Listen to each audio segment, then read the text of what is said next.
I'm Avery, and I will be presenting on the efficacy of traditional abstinence based treatment models for substance use disorder treatment. The abstinence based model, which is also known as the Minnesota model, is a guiding treatment protocol in the substance use disorder treatment field. Abstinence based treatment is used by most substance use treatment centers in the United States. This really stems from the 12-step model of Alcoholics Anonymous. And the 12-step model is rooted in both the moral model of addiction, which is connected to religious temperance movements, and the disease model of addiction, which was proposed by scientists in the mid-20th century. Abstinence-based treatment suggests that individuals with a substance use disorder should cease all substance use because these individuals cannot moderate use in a way that doesn't lead to the progression of substance use disorder and associated negative consequences. As we just discussed, the abstinence-based model was established and implemented, and this was done without much research on other forms of substance use disorder treatment. However, in the 1970s, researchers began to challenge the abstinence-based model when looking at alcohol use disorder treatment. Two notable studies by SOWK and Marlette showed that reductions in alcohol use and associated harm were achievable with non-abstinence treatments. So, non-abstinence-based treatment is not currently the gold standard of care, but research is continuously building on this and investigating this. Some goals of non-abstinence-based treatment include moderation, reductions in use, and decreasing negative problems associated with substance use, which is also known as harm reduction. Most research so far on non-abstinence-based models has been on alcohol use disorder, so that's something that needs to be built on in future research. Generally, individuals with lower severity substance use disorder have not faced many negative consequences associated with use. These individuals generally endorse non-abstinence goals, and they are more likely to achieve moderate, low-consequence substance use following treatment, being more consistent with the non-abstinence-based model. Individuals benefit from both abstinence and non-abstinence-based treatment models. But abstinence-based models have requirements that can affect treatment retention and lead to poorer outcomes. For example, involuntarily discharging is a risk when patients relapse during a treatment episode. So, the social impact. Evidence suggests that many individuals with substance use disorder desire to reduce or control their substance use rather than eliminate it. One statistic shows that up to 91% of those seeking alcohol use disorder treatment and those with lower severity and fewer years of a substance use disorder tend to reduce or control their substance use over abstain. Abstinence isn't generally a goal of individuals seeking substance use disorder treatment.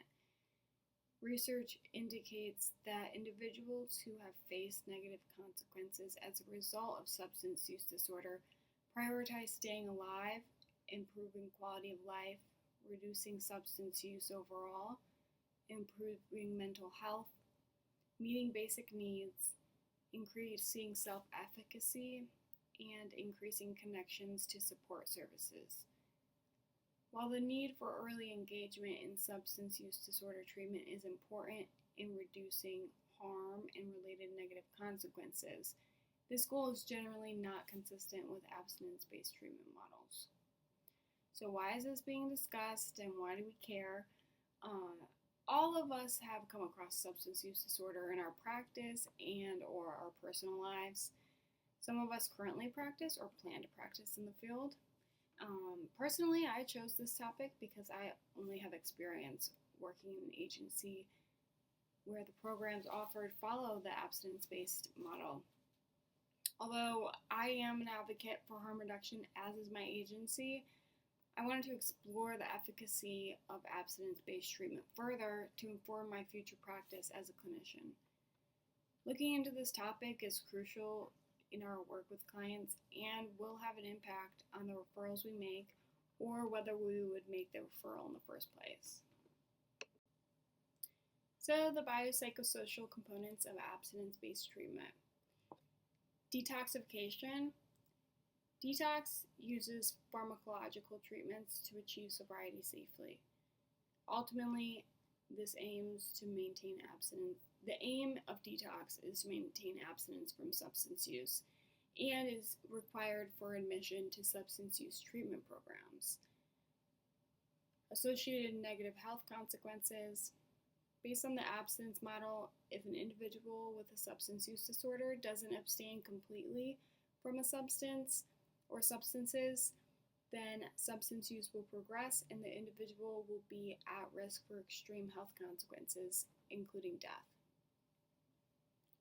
Medication-assisted treatment is medication that's used to reduce cravings and or effects of a substance. Traditionally, MAT has been discouraged in abstinence-based treatment models.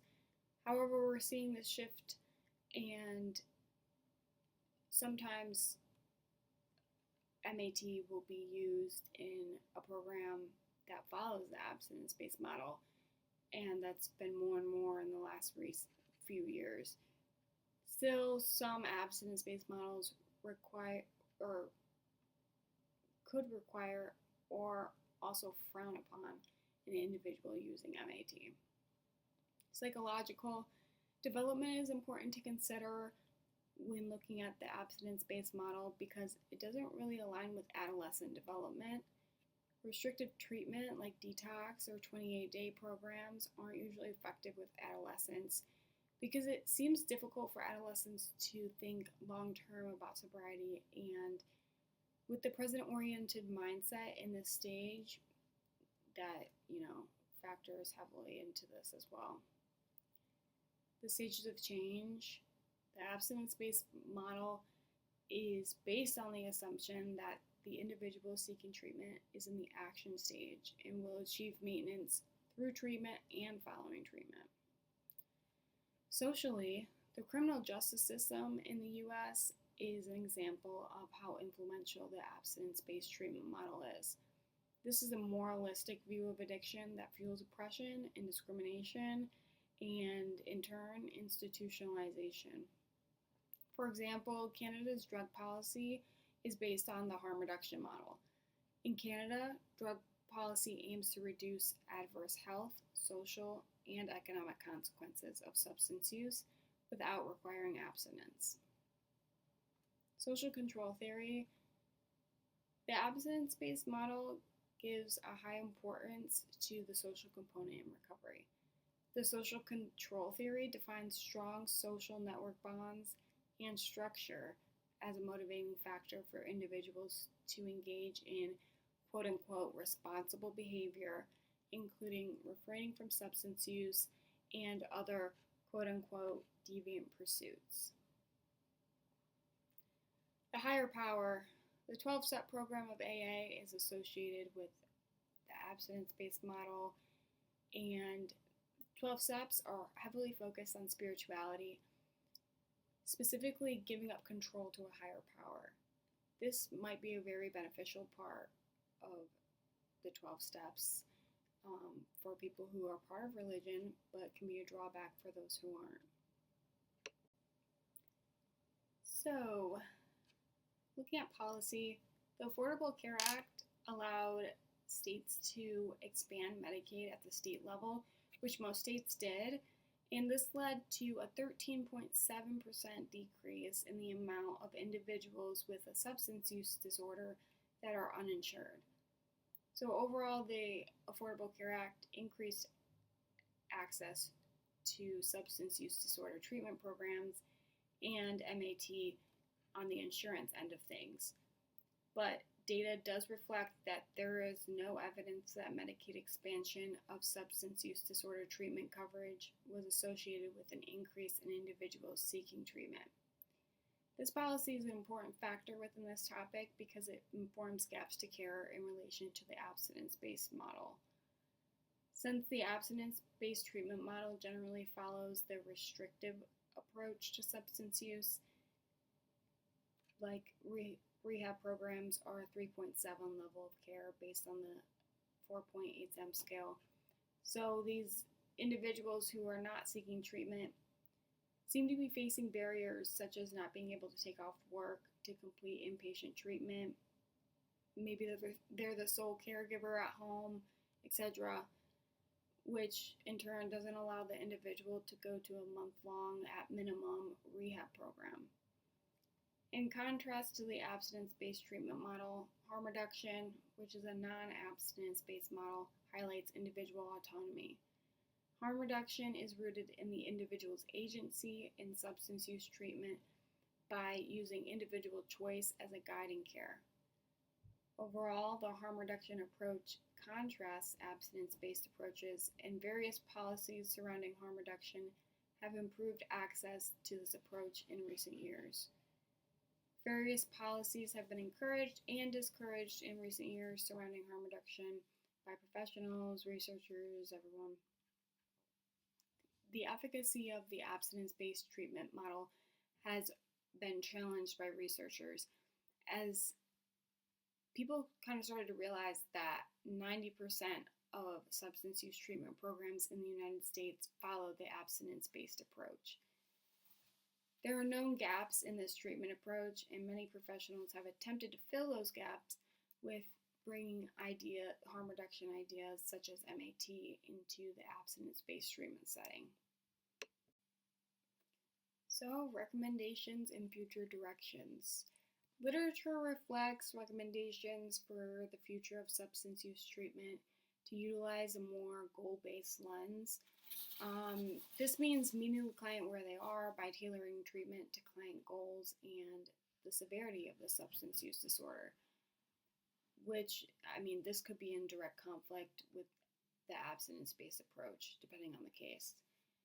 For example, an individual coming into an abstinence-based treatment setting with the goal of abstinence has an increased likelihood of achieving abstinence than an individual coming into an abstinence-based program with the goal of moderation. We should be taking into consideration that the client may not have the means to go to a treatment program, and that's okay.